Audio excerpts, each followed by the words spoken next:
প্রিয় দর্শক, সাজ্জাদ কাদিরের প্রীতি নিন, শুভেচ্ছা নিন। এই মুহূর্তে আপনাদের সামনে কথা বলতে এসেছি। ইউনূসের বাংলাদেশে রপ্তানিতে ইতিমধ্যে টান পড়া শুরু হয়ে গেছে, রেমিটেন্সেও খুব শীঘ্রই শুরু হবে। এই প্রসঙ্গটি নিয়ে আপনাদের সামনে এই মুহূর্তে কথা বলবো। বাংলাদেশের এক শ্রেণীর মানুষ ভেবেছিলেন যে নোবেল বিজয়ী, বাংলাদেশের একমাত্র নোবেল বিজয়ীকে আমরা দায়িত্ব দেব, সেই বাংলাদেশকে ভিন্ন উচ্চতায় নিয়ে যাবে।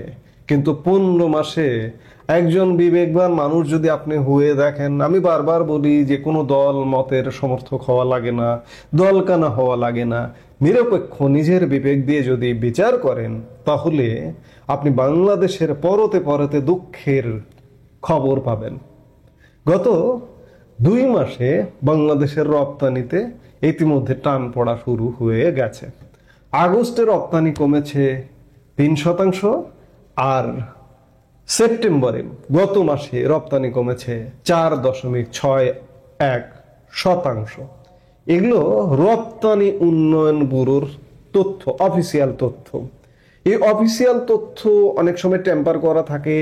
এই অফিসিয়াল তথ্যের বাহিরে পরিস্থিতি কিন্তু আরো খারাপ। 3 বা 5% নয়, শতাংশের হারটা আরো অনেক বেশি হবে। আজকে আবার আরেকটি পত্রিকা কালের কণ্ঠ একটি শিরোনাম করেছে যে বিদেশের শ্রম বাজারে অশনি সংকেত। অর্থাৎ কালের কণ্ঠের এই রিপোর্টটা বলছে যে বাংলাদেশে এবার শ্রম বাজার, আমরা যে রেমিটেন্সটা পাই, সেই রেমিটেন্সটাতেও ভাটার একটা আলামত পাওয়া যাচ্ছে। বাংলাদেশ থেকে গুরুত্বপূর্ণ শ্রম বাজার সৌদি আরব, সংযুক্ত আরব আমিরাত, মালয়েশিয়া, ওমান, এই 4টি দেশের মধ্যে শুধুমাত্র সৌদি আরব ছাড়া 3টি দেশে, আমি যে দেশগুলোর কথা বললাম, আমিরাত, মালয়েশিয়া, ওমানে এই মুহূর্তে কর্মী পাঠানো পুরোপুরি বন্ধ রয়েছে। এবং অন্তর্বর্তী সরকার গত 1 বছরের বেশি সময় পেরিয়ে গেলেও অন্তর্বর্তী সরকারের ক্যারিজমা দিয়ে এই বাজারগুলো কিন্তু উন্মুক্ত করতে পারেননি। আপনারা খেয়াল করবেন যে বিভিন্ন সময় গাল গল্পে মশগুল আছে এই শ্রম মন্ত্রণালয়ের দায়িত্বপ্রাপ্ত উপদেষ্টা আসিফ নজরুল, যিনি বিভিন্ন সময় গাল গল্প দেন, এমনকি কখনো কখনো ভিডিওতে এসে বলেছেন যে শ্রম বাজারের জন্য আমি এই করেছি, ও করেছি, শুধু করছি আর করছি, কিন্তু বাস্তবে নেই। সৌদি আরবে কিছু শ্রমিক গেলেও সেই শ্রম বাজারেও চলছে নানা রকম জটিলতা। এর ফলে বিদেশি কর্মী পাঠানোর হার দিন দিন কমছে। এভাবে যদি কমতে থাকে তাহলে স্বাভাবিকভাবে আপনার রেমিটেন্স প্রবাহে টান পড়বে, আপনাকে ভিক্ষার ঝুলি ধরিয়ে দেবে, ভিক্ষার থালা ধরিয়ে দেবে। বাংলাদেশে অবস্থাটা কিন্তু গত 15 মাসে সেদিকেই হয়ে গেছে। আমি অভিজ্ঞতা থেকে বলি যে গতকাল একজন শিল্পপতির সঙ্গে আমার কথা হচ্ছিল। শিল্পপতি তিনি বলছেন যে বাংলাদেশের টপ রেটেড, যে আমাদের দেশের দেশীয় যে প্রাইভেট ব্যাংকগুলোর কথা বলা হয়, সেই ব্যাংকগুলো দেখানো হচ্ছে টপ রেটেড। সেই ব্যাংকগুলোতে আগে যদি 5 কোটি টাকার চেক পাঠানো হতো, কোনো কথা ছাড়াই চেকটা ক্লিয়ারিং হয়ে যেত। কিন্তু এখন যদি 25 লাখ টাকার একটা চেক পাঠানো হয়, সেই 25 লাখ টাকার চেকটাও ক্লিয়ারিং হতে আগের দিন বলতে হয় যে আমার একটা 25 লাখ টাকার আগামীকালকে পেমেন্ট যাবে, তারপরে তারা ব্যবস্থা করে, তারপরে পেমেন্টটা হয়। বাংলাদেশের ব্যাংকিং ব্যবস্থার অবস্থা এই। রপ্তানিতে টান পড়ছে, রেমিটেন্সেও টান পড়া শুরু হলো বলে জনশক্তি কর্মসংস্থান ও প্রশিক্ষণ ব্যুরোর তথ্য মতে চলতি বছরের জানুয়ারি থেকে সেপ্টেম্বর পর্যন্ত 9 মাসে বিদেশে বাংলাদেশি কর্মী গেছেন 8,13,064 জন, যা জনশক্তি রপ্তানি খাতে রেকর্ড করা 2022-23 সালের জানুয়ারি থেকে সেপ্টেম্বর পর্যন্ত সময়ের তুলনায় যথাক্রমে 7.5% ও 17.85% কম।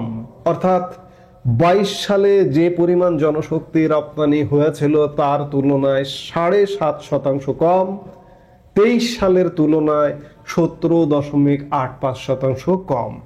ওই 2 বছরের জানুয়ারি থেকে সেপ্টেম্বর পর্যন্ত যথাক্রমে 8,74,739 জন ও 9,89,685 জন কর্মী বিদেশে পাড়িয়ে দিয়েছেন। অভিবাসন সংক্রান্ত ব্যক্তিরা বলছেন, বিদেশে বাংলাদেশের শ্রম বাজার ক্রমেই সংকুচিত হয়ে আসছে। ভরসার বাজার হিসেবে পরিচিত সৌদি আরবেও তৈরি হচ্ছে নানা জটিলতা। অবৈধ অভিবাসন, মানব পাচার, আইন লঙ্ঘন ও দক্ষ কর্মীর অভাবে কমছে বৈদেশিক কর্মসংস্থান। আবার বিভিন্ন বিধিনিষেধ, ভিসা বন্ধ সহ নানা কারণে গত বছর পর্যন্ত বন্ধ হওয়া 9টি শ্রম বাজারের একটিও এ পর্যন্ত চালু করা সম্ভব হয়নি। এর প্রধানতম কারণ বাংলাদেশের এই মুহূর্তের যে কূটনৈতিক তৎপরতা, এই কূটনৈতিক তৎপরতার খুব সীমিত অবস্থা দেখা যাচ্ছে। এর ফলে প্রতিনিয়তই কমছে বিদেশি কর্মী যাওয়ার হার। এতে জনশক্তি রপ্তানি খাতে ধস নামার আশঙ্কা দেখছেন এই খাতের ব্যবসায়ীরা। জনশক্তি রপ্তানিকারকরা বলছেন, দ্রুত সময়ের মধ্যে শ্রম বাজার নিয়ে গবেষণা করে নতুন বাজার চালু এবং পুরনো বাজার খুলতে না পারলে ক্ষতির মুখে পড়বে এই খাতটি। সৌদি আরব বাংলাদেশের জন্য সবচেয়ে বড় ও ভরসার শ্রম বাজার হিসেবে পরিচিত। প্রতি বছর মূল জনশক্তির প্রায় 50 থেকে 60% সৌদি আরবে যান।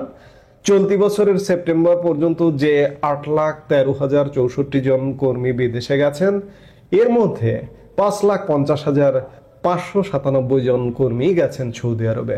অর্থাৎ এবারও মূল জনশক্তির 67.7% কর্মী গেছেন সৌদি আরবে। আমি খানিক আগেই বললাম যে এই যে সৌদি আরব সবচেয়ে বড় খাত, সেই বাজারও নানা সংকটের মধ্যে পড়ছে এবং সামনের দিনগুলোতে আরো বেশি সংকটে পড়বে। এ কথা পরিষ্কার যে আমাদের যে বৈদেশিক মুদ্রা আসবে যে খাতগুলা থেকে, রপ্তানি কমতে শুরু করেছে। 3, 5, 7, 10, 15, 20% করে কমতেই থাকবে। এটা যে বাড়বে সহসা, বাড়বার কোনো কারণ দেখি না। কারণ কোথায় আছে বলুন? শিল্প প্রতিষ্ঠান বন্ধ হয়ে গেছে, নতুন শিল্প প্রতিষ্ঠান হচ্ছে না। তাহলে আপনি কিভাবে রপ্তানি করবেন?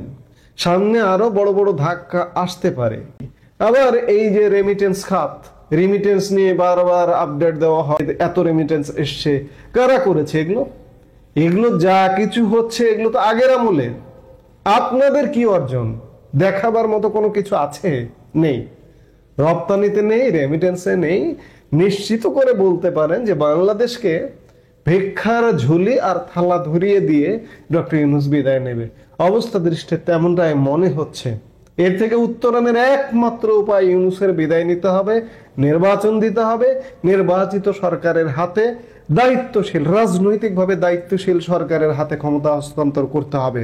এছাড়া বাংলাদেশ চূড়ান্ত ব্যর্থতার দিকে যাচ্ছে। আমরা দেখতে পাচ্ছি চোখের সামনে একটা দেশ কিভাবে ডুবে যাচ্ছে, কিভাবে অতল গহ্বরে হারিয়ে যাচ্ছে চোখের সামনে। এই দুঃখ কোথায় রাখি? বাংলাদেশের সব মানুষের দুঃখে দুঃখী হতে হবে এবং জেগে উঠতে হবে। এছাড়া কোনো উপায় নেই। এই মুহূর্তে এ পর্যন্তই। সবাই ভালো থাকুন, সুস্থ থাকুন।